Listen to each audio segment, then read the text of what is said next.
Okay. Actually, ang ginawa kong outline ay yung series natin. Actually, tayo naman linggo-linggo may series sa media. At ako'y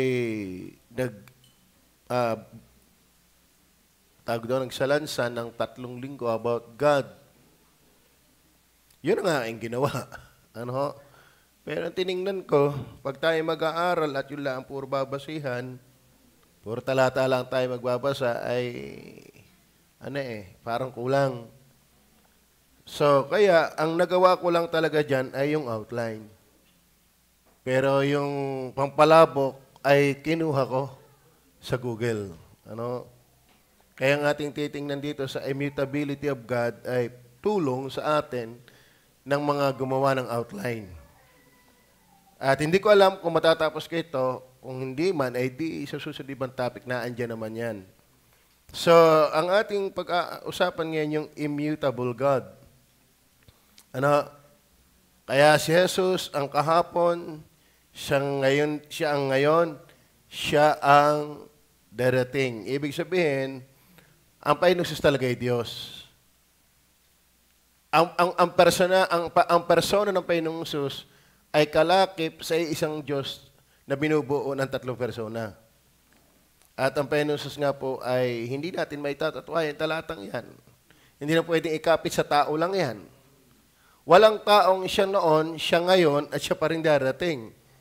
Ano? Yan ay katangian lamang na pang Diyos. At yamang yan ay katangian ng persona ng Panginoong Jesus. Talagang siya ay Diyos. Ano? So, wag ho kayong makinig sa mga ang aral ay hindi naniniwalang si Jesus ay Diyos. Tapos ang pangalan ng relihiyon ni Iglesia ni Cristo, ano yan? Tama? Sala, saksi ni Jehovah. Tapos hindi naman si Cristo Diyos. Kasinungalingan yan. Ngayon, kung gusto nyo lumago sa tama, ito ha, kung gusto nyo lumago sa tama, wag muna kayong makinig ng mali. Magbabad ka muna sa tama bago ka mag-entertain ng mali. Ako ngayon matagal lang, nag-Bible school na ako, nagbabasa na akong Bible, palabasa ako ng Bible, nagbabasa ako ng theological book. Ayan merong difficulties talaga pagka nagkabigla ang harapan na hindi ka basta sabihin mong confident ka, nag-aaral sila at nagpapakalalim kahit sa mali. Mind you, tama naman tayo ligtas, pero yung kapanatag, kayang-kaya ko yan, nako. Maintindihan ang iyong yabang. Pagharap mo doon ikaw ay hindi naman talaga nag-aaral, patuloy. Kaya ang encouragement ko sa inyo, si Utoy, naikinig ng debate yan. Nasaan yun? Sabi ko, Utoy, huwag ka na muna makinig ng debate, baka matalo ka. Magpakaikik ka muna kung saan yung tama. Ibinigay ko sa kay Paul Wasser, si John Piper, si MacArthur. Kaso lang, nakakalula yung mga nagaganap ngayon. Ipanalangin nyo talaga ang mga leader. Hindi madali, nakakatakot. Dahil mayroong isang, sige, pagparin natin po, hindi ho madali. Talagang ang minister ay palinisan ng buhay. Hindi patalinuhan, palinisan ng buhay. So, tayo naman ay may mga lumang pagkatao, hindi naman tayo inosente sa maraming bagay. Lalo't ikaw ay namulat, hindi naman sa Christian family. Awitin pala ay hatching ng hatching, tandang gusting, hindi tayo. Kaya, so ito yung paalala ko sa inyo, pag kayo'y babae, distansya. Huwag niyong lagi ng may attachment. I-distansya talaga. Pagka babae at kadais mo yung lalaki, ipod. Amen. Pero pag si Rosilene, pwede na. Hindi, ipod. Basta opposite sex, ipod. Kasi negative and positive yan. Pagka negative and positive, nag-i-spark talaga yan. Walang dyan, walang santo, walang angel dyan. Lagi nang binabanatan ng Facebook ng ibang mga preacher, ako'y matigas ang ulo dyan kasi hindi ako nakakahayo. Dyan naman ako nag-ahari. Ano, hindi ako makahayo, eh di dyan ako naghahari. Soul winning, pero pag pray nyo rin talagang minsan na nabulagta na lang. Ano gaari? Binabras, nakakapabalik ng browsing. Okay, so, amen. Pag-pray po natin, at ang Panginoon po natin ay nakakatakot na Diyos. Ang Diyos po hindi magaang bagay. Wala lang nangyayari pa sa atin eh. Pero mahirap sana, wag sana tayong matuto dahil na-lecturean tayo. Nasampulan tayo ng Panginoon. Wag sanang ganun ang dating na pagtuturo sa atin na tayo nasampulan. Amen? At ngayon, si immutability ng Panginoon, kaya ang Panginoong Jesus po ay Diyos. Yan na, actually, ilan yan eh? 10 yan eh. Bakit 10 talata yan? Ay 10 yung nagawa ng background natin eh. Kaso lang, laging siyam, laging 7, laging 8. Ay may future ministry ito sina Kenneth. Yan, marunong yan. Ay dito natin dadalhin. Una, may 10 punto tayo na hindi ito aking gawa. Ano? Kaya ako'y alapa eh. Ako'y hirap talaga eh pag hindi ako ang gumawa. Ay wala namang panahon eh. Nasanay na ako ang hapon na nagtuturo si Albert. At saka si Brother Henry. Babalik ko kayo. Hindi actually, sa next year, ganito ang ating gagawin. Patalastas na lang, pamparami na salita. Ang balak kong i-focus natin ay Trinity next year. Trinity. Ang ating worship service, membership man, Spirit, Holy Spirit. Hanggang to sa 5M, puro Holy Spirit. Sa evangelistic naman, ay puro Jesus Christ. At sa gospel hour ay puro God the Father. Diyan ko kayo paiikutin lahat na nagpipreach. Yan. Oh, kasama si Brother Albert yan. Kasama dyan si Brother Renin. Isasama natin ito si Brother Para halimbawa, ang topic natin, God the Father. Siya yung nanganak. Yun ang unang topic kay Brother Albert yun. Palalabasin niya kung paano nanganak ang ama. Anong hirap ng topic na yan? So, ganun tayo. Dahil ako yan eh. Ako'y pagod din, gumawa ng outline. Kasi, katulad yung aking pinirish ng truth breaker, pambira, ang hirap i-outline ng truth breaker na yun. Kailangan ko ng icebreaker eh. Okay, so yun po. Announcement ko na lang. Kaya medyo exciting yan. Exciting yan kasi Trinity tayo po focus. So, maggagamit na tayo ng mga tagapagturo sa ating hapon. Lalagyan namin ng topic, kami ang gagawa, si Brother Romel, Brother Henry, kailangan ko uli kayo. Para ibibigay naman natin sa mga preacher, bibigyan natin isa kay Brother Joel. Nakita mo ito, ang hirap, Kala mo kayong basta tumayo sa likod ng pulpit, napakadali. Ako hindi makatayo. Ang hirap talaga yun. Minsan, nisip mo, pag nakita mo pala yung mga patulog-tulog na nawawala na yung nawawala na yung patas mo dahil nakita, meron namang bingasot ang tingin sa iyo. Kaya mahirap naman mag-preach na kinakatungo na habang natapos. Kaya hindi. Kaya mas ma-appreciate ninyo kung paano hindi kadali ang naandito. Kaya salamat may Brother Yoel na nakakaintindi na. Kaya yung nakikita kong nanunuwag ng kambing, ay wag na kayong magagalit sa akin kung ako'y dadagos. Ay talagang kailangan dumagos eh. Baka kung ano pa masuwag nyo. Sa una, natin kukunin sa immutability of God. Ito hoy, walang puntos. Ito po ay parang Bible school tayo nito. Tingnan nga natin, nailagay ba dyan? Namimiss ko yung aking pagtuturo sa Bible school. Parang ganito. Tapos ang hirap ng exam, wala mo naintindihan. Yun ang puntos tayo. Yun ang puntos. Direct na tayo. Write what all you know. Ano nangyari? Naglaba ako. Okay. Immutability of God. Okay. To say that God is immutable is to declare that His character is eternally consistent. Pag sinabi ang Diyos ay hindi nagbabago, ay nangangahulugan ng kanyang katangian ay tuloy-tuloy. Ano ba yung mga katangian ng Diyos? Meron tinatawag na natural and moral attributes. Pag sinabing natural attributes, ang Diyos ay likas na makapangyarihan. Likas na nasa lahat ng dako. Espiritu. Ano yung moral? Siya ay love. Ang Diyos po, sa kanyang pag-ibig, hindi nagbabago.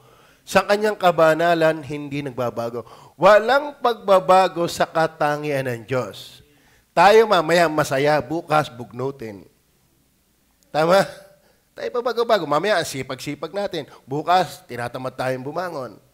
Ang Diyos po, pagdating sa kanyang karakter, hindi siya banal noon, ngayon ay bastos na. To say that God is immutable is to declare that His character is eternally consistent. Immutability means that God is consistently the same in His eternal moral being. He will never get better than He has been for eternity. He will by no means ever get worse. Ang Diyos po ay walang decrease, walang increase. Walang progression sa Diyos. Naintindihan niyo ba yan? Tayo lang naman ang hinahamon na lumago. Ang Diyos ay sakdal. At ang kanyang kasakdalan, sakdal siya noon, sakdal siya ngayon, sakdal siya sa darating, sakdal siya mula ng walang hanggan, sakdal siya hanggang sa hinaharap na walang hanggan. Immutability. Yan ang Diyos ng Biblia. Amen? So yun po, ang Diyos, He will never get better. Hindi pabuti ng pabuti ang Diyos. Are you with me? Then He has been for eternity. He will by no means ever get worse. Hindi rin naman siya pasama. Amen? Kaso lang, may ma-encounter tayo mga talata na minsan nagiging problema. Bet ang Diyos ay nagbabago, may parang nagbago. Halimbawa, nagsisi ang Diyos. Ano yung talatang nagsisi ang Diyos? Unahin na kaya natin yung problemang yon bago ako mamroblema. Genesis chapter 6, saka sa Jonah. Nagsisi. Ano ba ang ibig sabihin ng pagsisisi? Pagbabago. Ngayon, kaya dinala ko ano ba, ito pamagat pa lamang, nakakalula na. Things hard to be understood. Ari lang ang aklat na hindi pa binubuklat ni John Der sa office at saka ni Tina. Ay pamagat pa lang, lula ka na Pero challenging. Challenging basahin ito, mga kapatid. Yung idea kasi, mga kapatid, babasahin ko yung silip ni A.H. Strong, kung kilala niyo yun. Si A.H. Strong. Ibig sabihin, strong. Okay. Alam niyo, ang aming aklas sa theology, systematic, ay si Emery Bancroft. Pero ang laman ng theology, hindi Bancroft. Ang tindi ng utak ni Bancroft. Lalo pagdating sa soteriology. Okay, sabi ni ni A.H. Strong,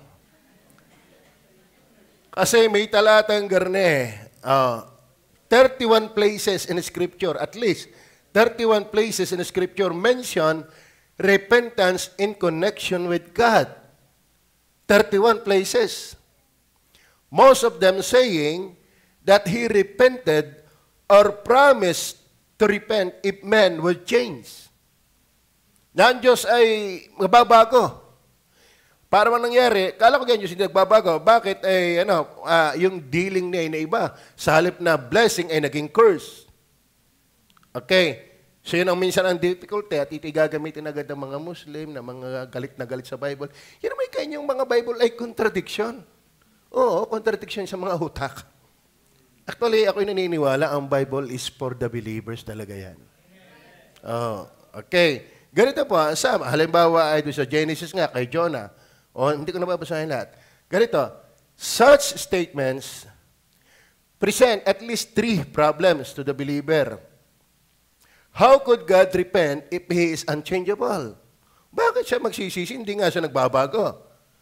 There are apparent contradictions between the aforementioned scripture and others which teach that God does not repent. Katulad ng Numbers 23:19. Tingnan nyo nga Numbers 23:19. Actually, naandyan din naman yan. Hindi ko lang binasa. Tingnan nyo po. Sino makakabasa na mabilis at tatayo? Bibigyan ko ng lollipop. Numbers 23:19. Pakibasa. Sige, laksan mo.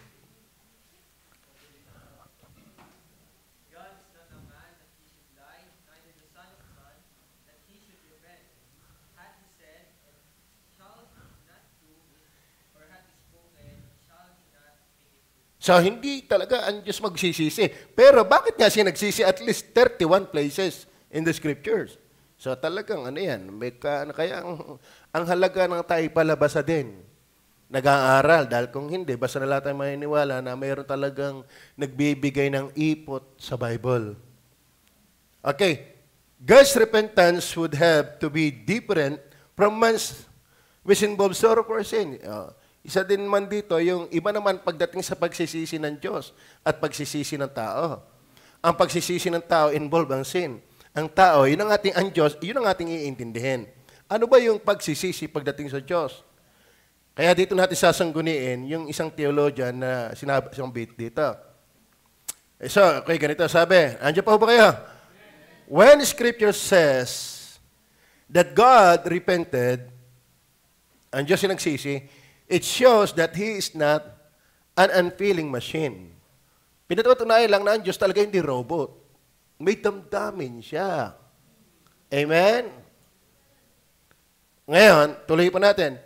He has emotions and responds to man's actions. Siyempre, tutugon siya. Alangan naman yung hinahamak na yung Diyos ay walang pagbabago. Ako halimbawa, ikaw ay nasa kasalanan. Ano ang Diyos? Masayahin. Mananatili ba siyang masaya sa ating maling ginagawa?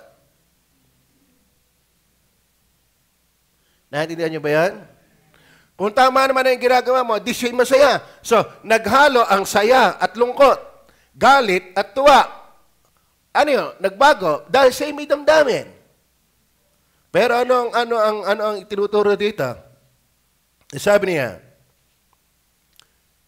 the response to man's actions showing approval or disapproval, sabi nito, ni Strong, Classes book, Systematic Theology, God's unchanging holiness requires Him to treat the wicked differently from the righteous.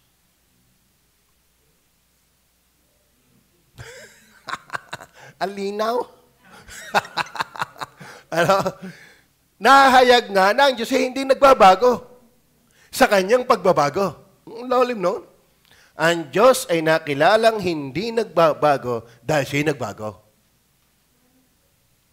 Paano yun, Kuya Boy? Paano siya nahayag na siya hindi nagbabago dahil siya nagbago?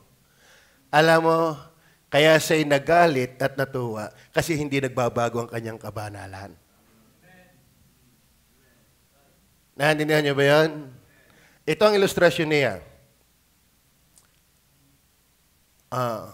Sabi dito, ano yan? God's unchanging holiness requires Him to treat the wicked differently from the righteous. When the righteous become wicked, His treatment of them must change. Ito, the sun is not fickle or partial because it melts the wax, but hardens the clay. The change is not in the sun, but in the objects it shines upon. Ang linaw. Naintindihan niyo? Di ka, ang wax natutunaw sa sun. Ang clay napapatigas ng sun. Hindi nagbago yung sun.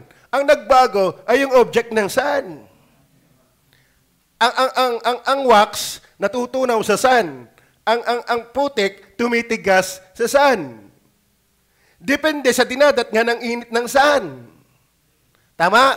Pag kandila, natutunaw. Pag lupa, natigas. Ang kabanalan ng Diyos, hindi nagbabago. Kapag tama ka, masaya ang Diyos. Pag mali ka, galit ang Diyos. Kaya yung pagbabago niya ay kapahayagan ng hindi niya pagbabago. Ang mahirap nito, nasa kasalanan ka, masaya pa rin ang Diyos. Maliwanag ba yan? Ang linaw, Pastor. Ganyan sa Bible School. Kaya kami nagkakatulugan eh. Di ba? Kaya mga kapatid, kaya may hamon tayo na talagang tayo magbasa, pero mag-uunawa rin tayo ng binabasa. Kasi kalimitan, ang mga, tira nyo ito, ang issue ngayon, lalo sa mga electionist, sa mga Calvinist, alam nyo ba, ang pinapakinggan nila, yung mga comment, hindi naman mismo yung pinanggalingan. Eh, siyempre, pag ang binasa may mga comment, puro negative yan. Bet hindi mo aralin mismo yung Calvin. Ay, doon ka namugad sa pula. Hindi doon mismo sa source.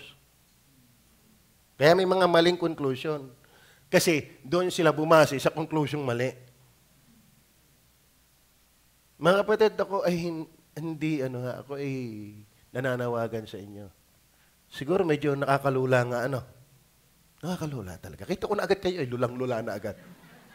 Ang akin lang mga kapatid, ako ngay hindi nakatapos ng grade 1. Tiyagaan yan, kailangan maging matyaga. At magtanong-tanong, hindi naman kahinaan ang nagtatanong. Kabubuhan lang. No? Oo. Kasi naman yung kunwaring maalam na hindi mo naman nga alam. Ay, magaling yung nagtatanong kaysa ikaw naman ay nag-aalam-alamang. Tama? Ay kaya nga hindi ko maintindihan ang aking gagawin. May truth breakers. Mayroong worship service. Ang tinatagalang pinaglalaanan ko talaga itong theology, hindi ito pwedeng dali-dali. Ay, hindi ito pwede. Tulad na yan. Ay, naintindihan ka? Kaya ang ating magandang salawikain, ang pagbabago ng Diyos, ang patunay na siya hindi nagbabago. Nakakalito talaga yun. Ganyan ang Panginoon, anong tawag doon? Sa Brother Henry, anong tawag doon? Hindi ako sumuraw. Paradox ba yan? Yung, halimbawa,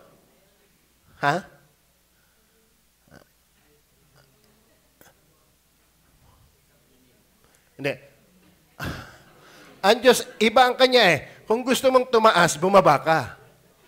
Mayroong term doon May term doon, Brother Henry. Use your brilliancy. Hindi pa rin irony. Sige, basta gayon. Sa Diyos, kung gusto mong maging masaya, maging malungkot ka. Sa kasalanan, paradox ba yan? Paradox nga yata yan, paradox. Paradox. Ibig sabihin, magpapagamot ka na. Paradox. Paradox, papagamot ka. So, ulitin natin na, pag sinabing ang Diyos hindi nagbabago, halimbawa, yung kanyang kabanalan hindi nagbabago, malinaw, ibig sabihin, ang Diyos ay galit sa kasalanan. Mananatili yan kasi ang kanyang kabanalan hindi nagbabago. Hindi magko-compromise ang kabanalan ng Diyos. He is eternally against sin. He hates sin. But He loves righteousness. Tama? So hindi nagbago yan. Ang nagbago yung dealing. Yung dealing. Kaya nga ikaw pinagpala ko, ay matuwid ka Kaya nga pinarusahan kita, ay banal ako, ay ikaw ay makasalanan So, kaya nga, obvious lang, hindi ako nagbago. Tama. Ano ilustrasyon ni iron? Ni iron na naman. It's strong. Ang wax na memelt pag sun. Pero ang clay, tumitigas. Alin na nagbago? Yung object, hindi yung sun. Nanatiling ang sun ay sun. Ang nabago, yung dinatngan ng init ng sun. May ilustrasyon na tayo. Amen. Maliwanag ba? Kaya mga kapatid, huwag mong testingin mabuhay sa kasalanan. Hindi talaga ang Diyos nagbabago. Siya talagang umuhi sa kasalanan. Ay, may biyaya naman ng Panginoon. Hindi license. Ang biyaya ay hindi license sa pagkakasala. Amen? Yan nga ay ang magandang silip sa biyaya. Yan ay lalo kang magtatanaw ng utang na loob sa Diyos. Binayaan ka nga eh. Hindi ka dapat ganun ang tanaw sa biyaya. Pinapag-aral nga ako. Tinulungan nga ako ng magulang. Ano yung babastusin ko? Hindi. Talagang ako ay nakakakita naman ng nanunuwag. Ano? Yan ang aking weakness eh. Ako ay iyang ipag-pray. Kasi ako'y hindi rin nababago. Ako'y tuwang-tuwa doon sa nakikinig. Ako'y nalulungkot doon sa nunuwag. Ano? Wala na ko ba? Kasi mga kapatid, hindi naman biro yung ating pinag-aaralan dito. Tama ba? Hindi ito biro. At sabihin ko siya, pag hindi ka nakikinig, may alam ka ba? Wala ka natutunan. Bakit? Anong matututunan mo kung saan ka ng langit nakarating? Okay, pandalwa. So,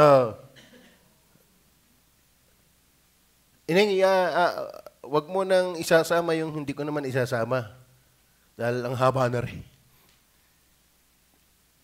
This affirmation of unchangeableness, however, is not designed to deny there is change and development in God's relation to His creatures. Yan ang nagpapalito eh. Ano? We who were once His enemies are now by the grace of Christ His friends. Ay di pagbabago yun. Dating kaaway ka niya, ngayon ay kaibigan na.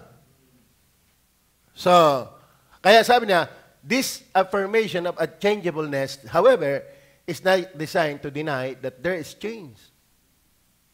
Katulad ng isa kanina.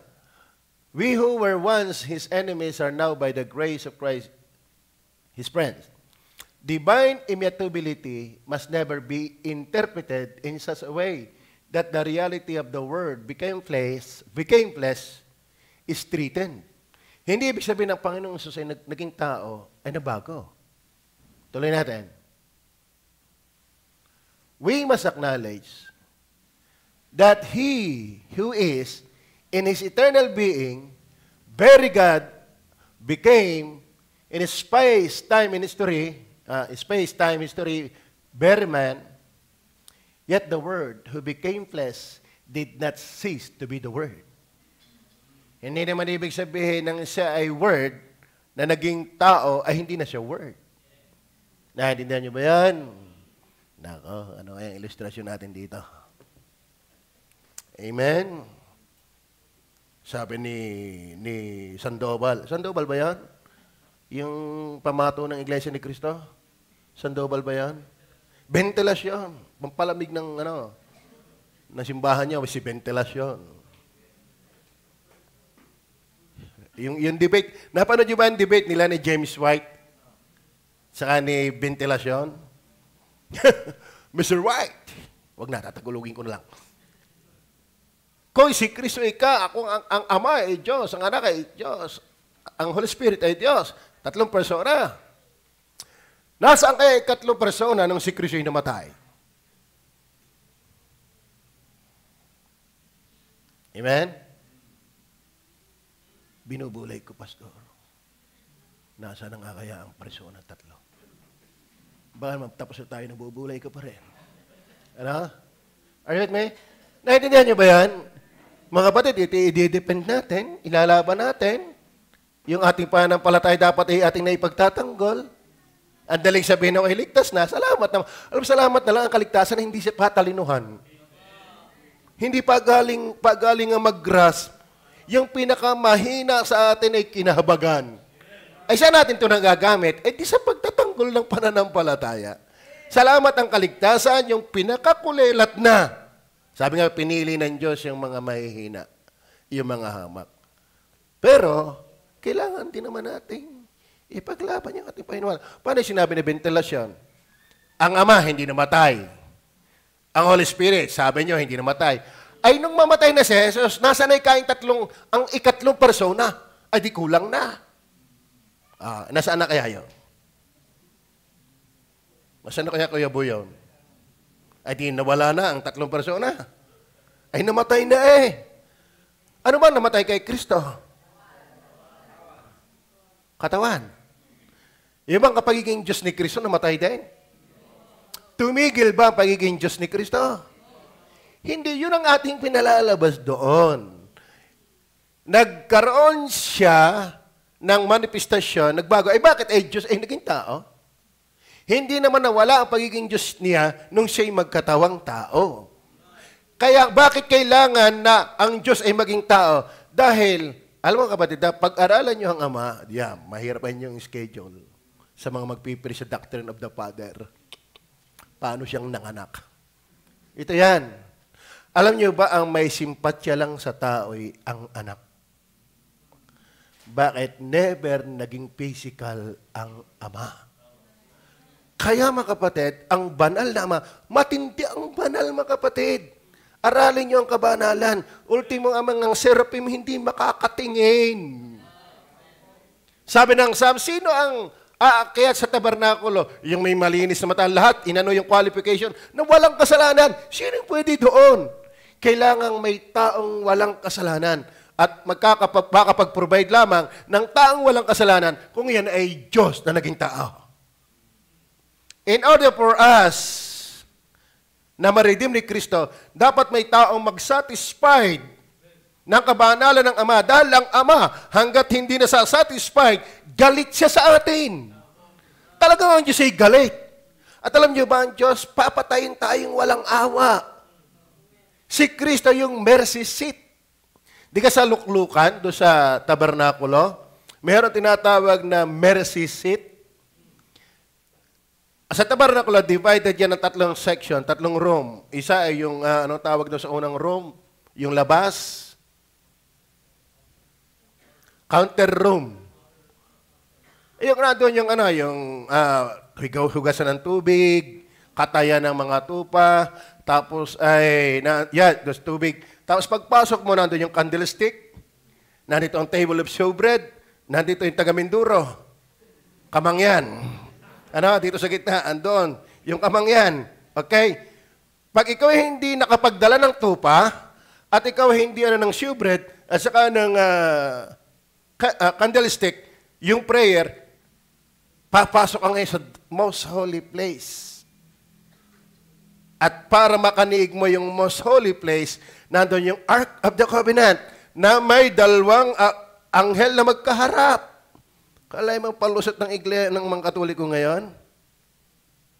Hindi ang Diyos galit sa Diyos-Diyosan. Siya pa nga ang nagpagawa ng kerubin. Sige.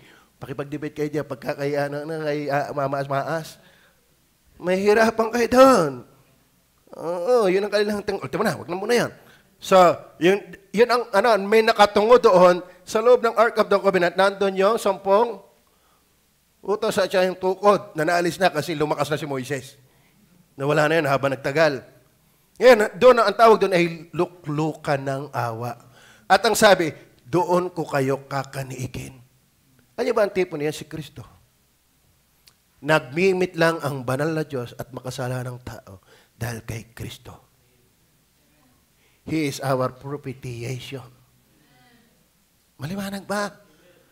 Sa nagkatawang tao na iba ba si Jesus? No! Ang naiba, nagkatawang tao lang siya, pero siya nananatiling berbo. Kaya walang kaligtasan sa mga yan. Wala namang good news kung walang incarnation. Sino makakasatisfied? Ayun namang tupa at toro, yun naman lang ay shadow. Shadow lang yon. Ang kinakatawan talaga ng walang kapintasan na sakripisyo na mag-aalis ng galit ng Diyos ay si Kristo. Kaya John 1:29, narito ang kordero ng Diyos na nag-aalis ng kasalanan ng sanglibutan. Maliwanag ho ba? So, hindi nagbago ang Diyos. Kahit siya'y nagkatawan tao. Tama? Dahil hindi naman tumigil ang pagiging berbo ni Kristo. Yan nga ang hiwaga. Kaya nga sabi ng 1 Timothy 3:16, great is the mystery, God manifest in the flesh. Naiintindihan niyo ba yan? Pwede nga naman ang Diyos ay maging tao? Aba, may kalaki naniniwala sa Diyos, pero nanililimitahan ngayon sa Kanya. Ang hindi pwede, yung tao ay maging Diyos. Pero ang Diyos pwedeng magkatawang tao. Maliwanag ko ba? Maliwanag. Pwedeng mag-exam. Assume a human nature, yet without alteration or reduction of his essential deity. He is now what he was always been. Very God. He is now what he once was not. Very man. Kaya si Kristo ay totoong tao at totoong Diyos. Paano nangyayari yan? Great is the mystery. Amen? Paano naging tao si Jesus? Na Diyos din naman. Yan talaga ang problema ng mga nakaraang sinesettle hanggang ngayon. Yung tinatawag na ano pangalan doon? Yung pagpapakababa ni Kristo. Yung kenosis. Yan sa Pilipos. So, at least naintindihan na natin. Ang Diyos ay Diyos pa rin. Si Jesus ay Diyos pa rin. Kaya sabi niya, siya ang kahapon, siya ngayon, at ang darating. Pero ang kanyang katawan ay hindi kahapon. Ang kanyang katawan ay hindi rin ngayon. At hindi rin bukas. Ang kanyang pagiging Diyos ang noon, ngayon, at magpakailanman. May nagtanong sa akin, pagdating ba natin, nasaan kaya, pagkatapos na tayo nasa langit, anong kayang gagawin sa katawan ni Kristo?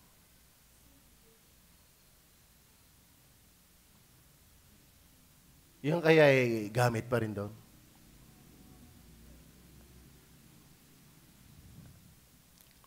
Sige, huwag na siya mag-utang. Ilula na din eh. Okay, number 3. Number 3. Meron pa nagtanong dyan eh, Pastor, si Jesus ba'y may kaluluwa? Oo. Nasaan ang kaluluwa niya ngayon? Eh, digat may issue, saan daw galing ang mga giant? Yung sons of God. Nababasa niyo ba yung sons of God? Yun daw, ang angel ay tinawag na sons of God, ni Nangyari. Sons of God sa panahon ng Hope 38. Ngayon, nagkaroon ang mga angel, ay tawag sons of God, kaya daw nagkaroon ng giant, ay nagkaroon ng pagtatalik ang lalaki, ang mga babae, at saka ang mga angel. Kaya lumabas yung mga giant. Ang sabi naman ng Bible, pagdating sa langit, walang asawahan, pag-aasawa, katulad ng mga angel. So, ako naniniwala doon na ang anghel hindi pwedeng magkaroon ng ano sa laman. Ngayon, saka, kaya ba mag-provide ng angel ng soul and spirit? Pero si Kristo ay tao, meron siyang soul bilang tao. Meron din siyang spirit. Lubago nga siya sa espiritu, sa karunungan, etc. Okay, number 3 na. Number 3 na tayo. Mapasarap. To say that God is immutable is not to say that He is immobile. Kaya kita mo, may cellphone na noon. Or static. For whereas all change is activity, not all activity is change. Oh. Hindi ibig sabihin na ang Diyos ay tuor. Walang agalaw-galaw. Ang Diyos ay nagalaw. Pero hindi ibig sabihin na siya gumalaw, siya nagbago. Tama? It is simply to affirm that God always is and acts in perfect harmony with the revelation of Himself and His will in creature. Sagang ang Diyos ay nagpapahayag lang ng kanyang sakdal na pagkakaayon ng kapahayagan ng kanyang sarili sa Scripture. Tingnan nga natin sunod. For example, the Scripture tells us that God is good and all the time, just and loving, Immutability or constancy simply asserts that when the circumstances in any situation call for goodness, justice, or love as the appropriate response on the part of the deity, that is precisely what God will be or do as the case of ano yun? Case may be? So, para lumalim na, hindi ko nahagip yan. Doon na sa first part natin tingnan. To say that God is immutable is not to say that He is immobile. For whereas all change is activity, not all activity is change. It is simply to affirm that God always is and acts in perfect harmony with the revelation of Himself and His will in Scripture. So, hindi ang pagkilos ng Diyos ay pagbabago. Dahil hindi naman ang ibig sabihin ng immutable, hindi nagalaw. Ano? Ibig sabihin lang ang Panginoon niyan ay siya nga ay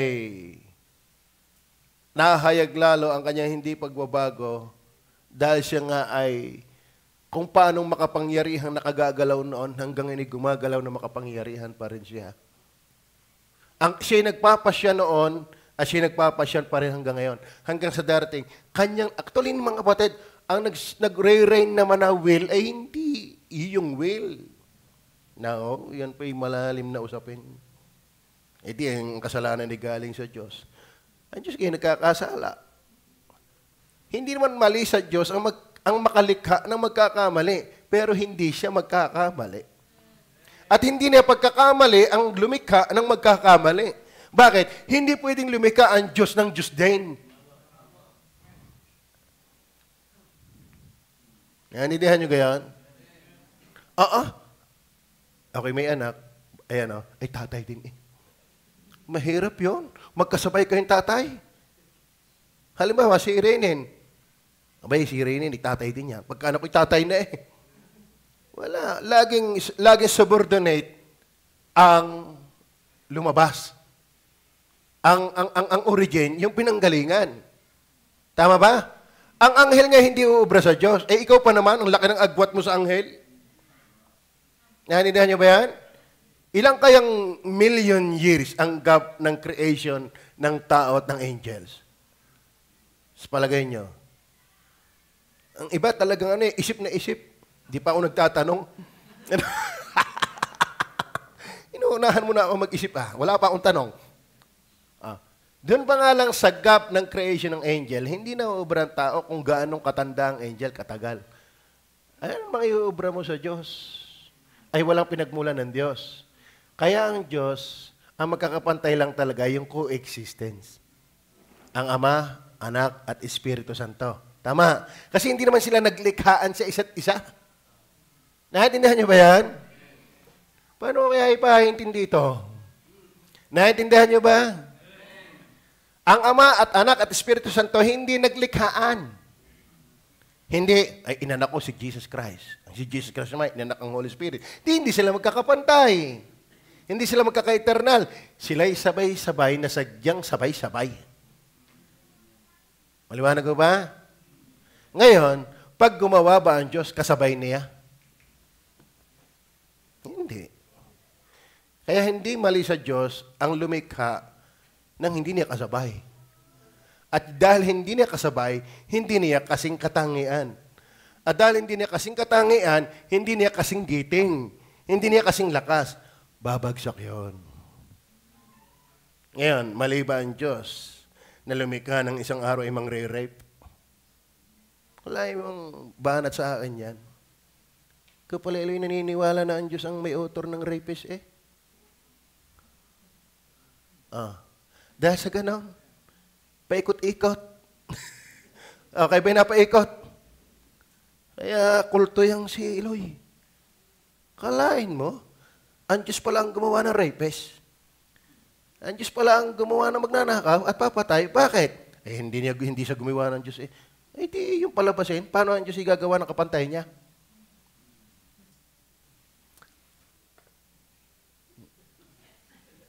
Nagkakaintindihan ba tayo? Okay. Yan ang hirap sa theology. Kaya sa totoo na, yan ang dapat talagang inuungkutan natin.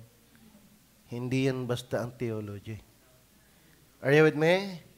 At saka delikado yan. Huwag kang basta magkukonclude na hindi mo talaga nasuportahan talata at nabulay.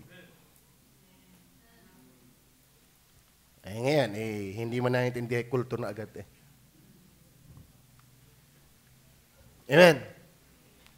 So siguro, ito na lang muna tayo. Baka ako maging kulto na nito, baka pagaling-galing ako doon, hindi ko naman talaga na ano. Kasi hindi ko naman gawa yan. Kinuha ko lang sa Google, di ating pinag-asasalo-saluhan. Maliwanag na ho ba yan? Ang maganda yung kay A.H. Iron. Iron nga ba yan? Strong pala. Amen. Naintindihan niyo ba yan? Yung araw? Sana, ano? Kaya ang Diyos, hindi siya magkukompromise ang kanyang kabanalan, mga kapatid. Talagang siya'y galit. Salamat na lang kay Kristo na nasatisfied, na-appease yung galit niya sa kasalanan dahil nasatisfied ni Kristo yung kabanalan ng Ama. That's the gospel. Amen. Ang maraming preacher nakapaltak lang sa death and resurrection eh. Yun na lang ang gospel na alam. Sabi nga ni Paul Washer ang pag-aaral sa gospel, ang eternity ay introduction pa lamang para maunawaan ang gospel. Bakit? Ay deity yan eh. And humanity nagsama. Pray tayo.